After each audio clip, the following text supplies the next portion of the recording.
हरे कृष्णा दोस्तों, मैं आपका दोस्त दीपेंद्र रावानी शेयरिंग सेशन के 198वें सेशन में आपका स्वागत करता हूं। और आज का टॉपिक है गीता अध्याय 1 श्लोक 42 और 43। संकरो नरकायैव कुलग्नानां कुलस्य च पतन्ति पितरो येषां लुप्तपिण्डदको क्रिया।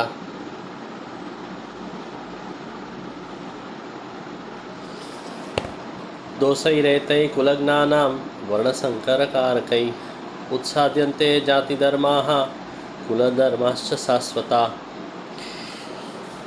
वर्णसंकर संतति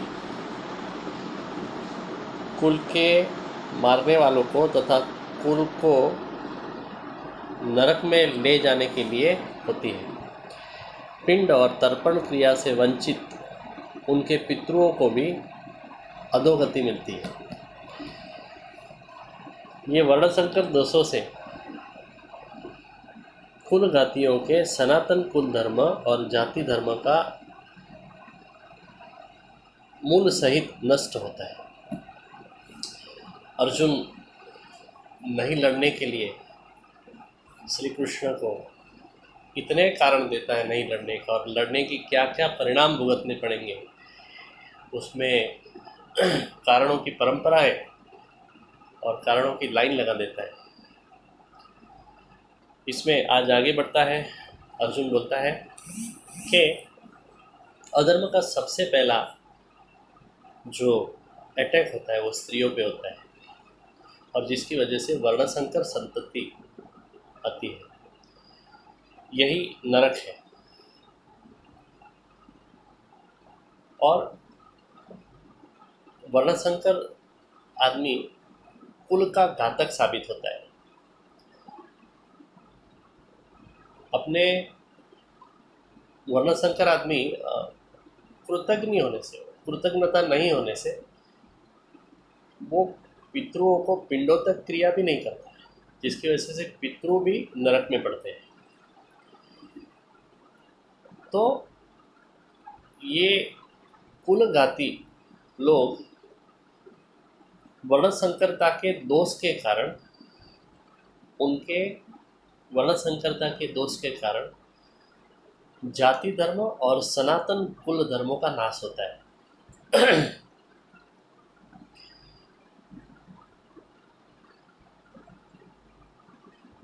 हिंदुओं का समाजशास्त्र, भारतीय समाजशास्त्र में A.G.A. जोशी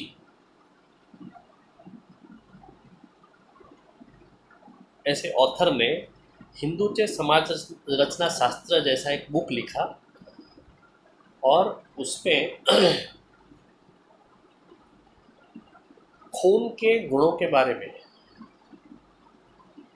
बहुत ही सोच समझ के लिखा गया है। बहुत ही बढ़िया बुक है वो। और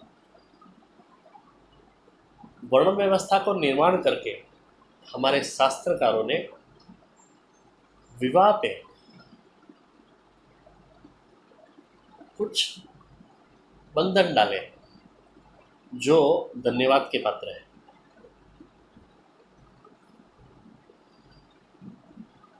भारतीय संस्कृति में दो बातें बहुत ही समझने जैसी है। हमारी जो वैदिक संस्कृति है उसमें दो बातें समझने जैसी है। एक पिंडगत प्रगति यानी कि बायोलॉजिकल प्रोग्रेस, और दूसरा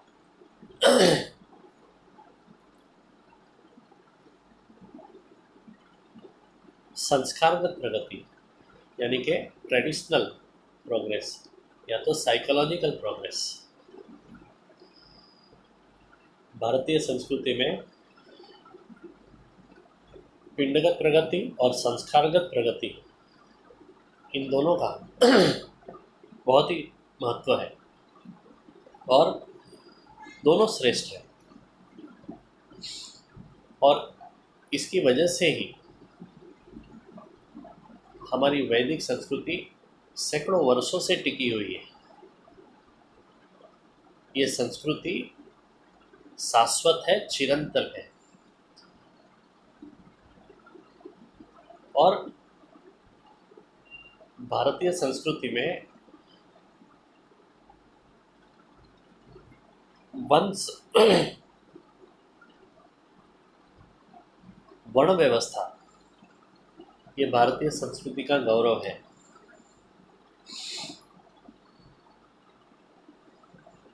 ऊंडाणपूर्वक उसे समझे बिना और झूठा अर्थघटन करके कुछ लोग उसे बिना वजह बदनाम कर रहे हैं। वर्ण व्यवस्था ये हॉरिजॉन्टल है, यानी कि समतुलामूलक है, हॉरिजॉन्टल है, और नहीं के भेदात्मक। वर्टिकल नहीं है, हॉरिजॉन्टल है। भारत में विदेशियों ने सैकड़ों वर्षों से राज किया, मगर वो लोग भारत के धर्म को, यानी कि सनातन शाश्वत धर्म हिंदू धर्म को बदलने में वो लोग कामयाब नहीं हुए। उसका श्रेय, उसका यश इस वर्ण व्यवस्था को जाता है। युद्ध की वजह से ये व्यवस्था अस्त व्यस्त हो जाती है, स्त्रियां भ्रष्ट होती है और वर्ण संकरता निर्माण होती है, जिसकी वजह से आदमी में पिंड देने की भावना ही नहीं रहती है। यानी वर्णसंकर जो आदमी है उसमें पिंड देने की भावना ही नहीं रहती, क्योंकि जहाँ पे कृतज्ञता ही नहीं है वहाँ पे इंसानियत की भावना हम कैसे एक्सपेक्ट कर सकते हैं। तो यहाँ पे अर्जुन युद्ध के परिणामों के, भयंकर परिणामों की बात करके कृष्ण को मनाने की कोशिश कर रहा है कि युद्ध नहीं करना चाहिए। बस दोस्तों, आज इतना ही। कल हम देखेंगे श्लोक 44, जिसका पारण करके रखते हैं। उन्नत्र कुलधर्माणां मनुष्याणां जनार्दन नरके नियतं वासो भवति इत्यनुश्रुश्रुषम् वसुदेवसुतं देवं कंसचाणूरमर्दनं देवकी परमानन्दं कृष्णं वन्दे जगद्गुरुं। गुरुर्ब्रह्मा गुरुर्विष्णु गुरुर्देवो महेश्वरः गुरुर्साक्षात् परब्रह्म तस्मै श्री गुरुवे नमः। हरे कृष्ण।